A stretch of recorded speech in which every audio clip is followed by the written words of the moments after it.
Tidak pernah ada tawaran capres. Tidak pernah ada tawaran capres dari Pak Prabowo. Ya. Tapi dari pihak-pihak lain ada beberapa tawaran capres ke Anda, Mas Anies. Betul. Dan pada semua saya katakan, saya tidak ingin menjadi bagian dari orang-orang yang mengkhianati Pak Prabowo. Yang berkeringat berdarah-darah, ya, membesarkan Mas Anies, ya, membesarkan Mas Anies. Ternyata Mas Anies menelikung ketua umum kami.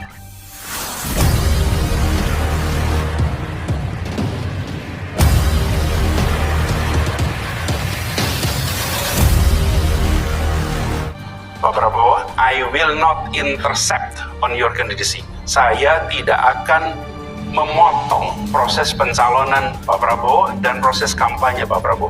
Dan komitmen itu saya pegang. Kami ya, yang di bawah, ternyata Mas Anies pun maju, itu hak beliau. Kami menghormati. Tapi, ya etika ngomong ke Pak Prabowo. Tapi nggak dilakukan. Tapi sudahlah, itulah kebesaran jiwa Pak Prabowo. Tidak boleh kita mengungkit-ungkit itu. Jangan lupa sebelum lanjut, klik subscribe dan nyalakan notifikasinya agar tidak ketinggalan informasi terbaru.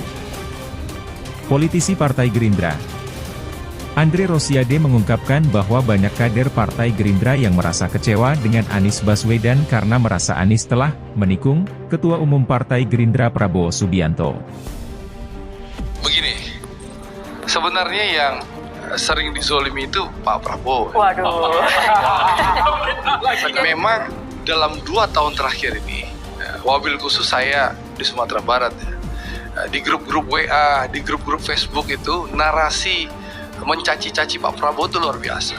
Bahkan ada video yang beredar yang sengaja, mohon maaf ya, disampaikan oleh teman-teman yang relawan Anies itu, Pak Prabowo menyatakan dukungan terhadap Anies itu disebarkan secara masif. Andre mulanya menyampaikan bahwa Anies Baswedan bisa menjadi Gubernur DKI Jakarta berkat jasa Prabowo Subianto dan seluruh kader Partai Gerindra.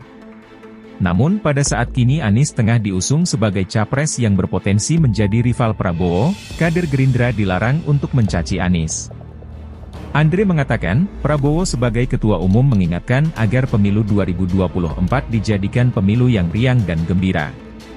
Prabowo juga berharap seluruh kader Gerindra bisa mendorong calon yang maju untuk menyampaikan program-program.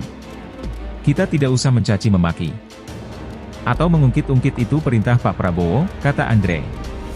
Menurut Andre, Anies tidak memiliki etika karena sama sekali tak menemui Prabowo sebelum memutuskan untuk maju dalam Pilpres 2024.